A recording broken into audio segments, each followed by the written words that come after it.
Minority Leader, let's hear you.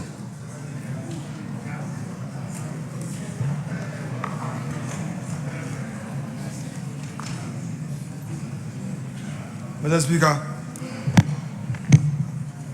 I want to align with the views expressed by the respected member for Ofuasia-Yebi. Mr. Speaker may recall that during the comments on this budget, the minority raised this serious issue of cut and paste budget. No effort has been made to address this. And day in, day out, our friends get exposed. We keep exposing them.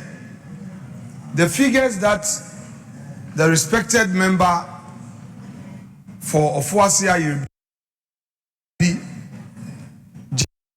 just put out, it appears this budget was never scrutinized. And we are being called upon, approve. If you say you've done some payment under Big Push, look at when the Big Push announcement was made, the period, and then you are allocating figures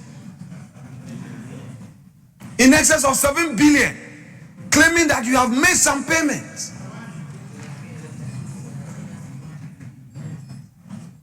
You launch Big Push, you say you made payment to contractors under Big Push in less than a month. Mr. Speaker, this can be nothing less than a very lazily prepared budget. You just putting out the numbers. You don't do any due diligence. You come to this parliament, you didn't scrutinize. You mean you didn't read your own budget? We've told you time without number that your work, your governance, and its success will largely depend on the scrutiny that will come from this side. It's the reason why we always want you to be a bit more tolerant, because your 189 did not even spot this. You didn't spot it. Figures are just being bandied around. This is a time I expect you to rise on a point of order.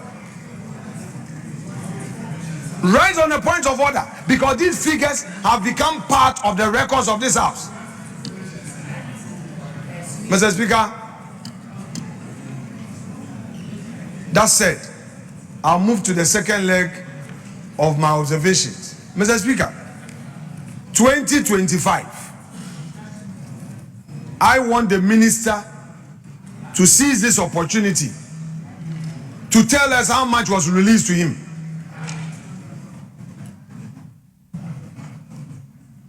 He became literally redundant. Set up the road fund board, pay contractors. Mr. Speaker, enough of this. Speaker, normally the minister will conclude. Mr. Speaker, let me thank you for giving me opportunity to add my voice to the call that the House adopts.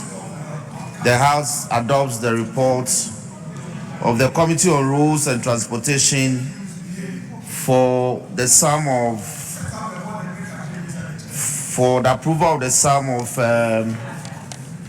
5.3784583590 billion for the work of the ministry for 2026. Mr. Speaker, it's shocking that the then majority leader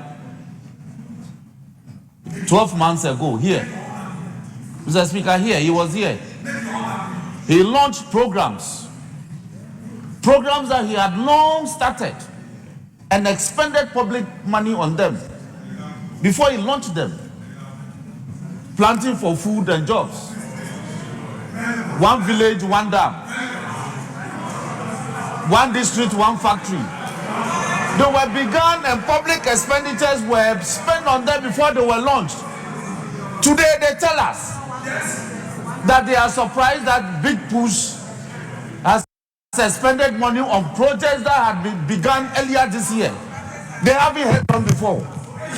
And because the launch was in September, so to them, the expenditure on those projects could only occur after September. What the logic? Mr. Speaker, they should be thanking this government that we are continuing with road projects that they couldn't complete, one, and we are also launching massive road projects, including in areas like Winneba and Efutu. Instead of thanking this government that we are even running dual carriageways from Winneba roundabout towards Swedro, you won't praise government for it. You are here talking about figures. Those figures, the reports emanated from the committee. The committee consists of members from this side and this side. So it can never be true that this budget and the report was not properly interrogated. All the agencies appear before the committee. So, Mr. Speaker, by all means, we can debate on the matter, but let's set the facts right. We should rather encourage the ministry to ensure that the funds that have been allocated for its work are effectively applied by the contractors, to ensure that there are no delays, so that next year we can ask for more allocation to the ministry so they can do more. Mr. Speaker, when, for instance, the Accra-Kumasi Expressway is done, the amount of jobs it will generate and the kind of the transformation it will bring to this economy will be massive. They won't praise government for all these things. So, Mr. Speaker, people are dying on the Accra-Winneba road, the most dangerous road. And we are making efforts to have it rehabilitated and improved. And one of the major beneficiaries along that highway, he says what? Quick response from drivers. Mr. Speaker, I want to commend the road minister for ensuring that all these roads that hitherto were abandoned, he's committed and slated them for major attention. I want to urge the House to adopt the report so the minister and his ministry can implement the programs properly outlined in the report contained in Appendix, Mr. Speaker, in Appendix A, attached to the report, comprehensively outlined, so that next year when we'll praise him and ask that he can do more. Mr. Speaker, with this way, I thank you for the opportunity. I'll come to you. I'll come to you. Yes. Mr. Speaker, thank you.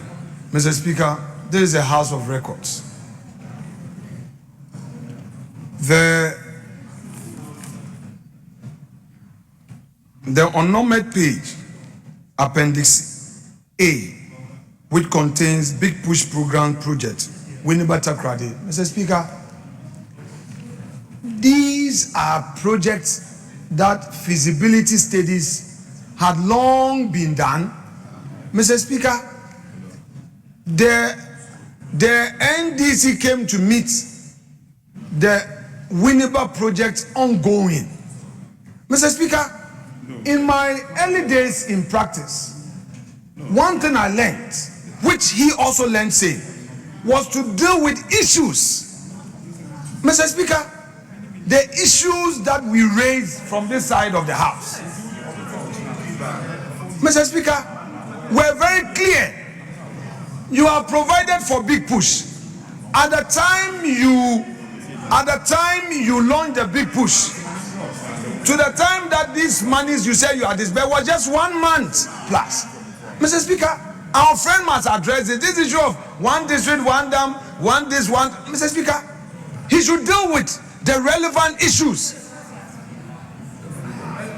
We have a situation where we are dealing with a cut and paste budget, cut and paste figures. Mr. Speaker, address them. Don't say that the Winneba-Swedro Road is a new initiative. Please. Please. Leader, it's not a new initiative. Leader, thank you. It's not a new initiative.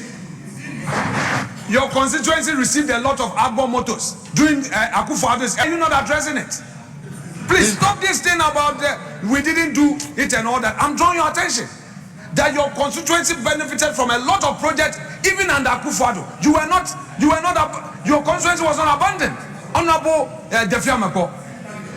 Indeed. And I'm telling you that this initiative is not new, and you know that. Leader, Mr. thank Speaker, you. I've Leader, addressed my point. thank you. Yeah, Honorable Minister. Mr. Speaker, I thank you for the opportunity to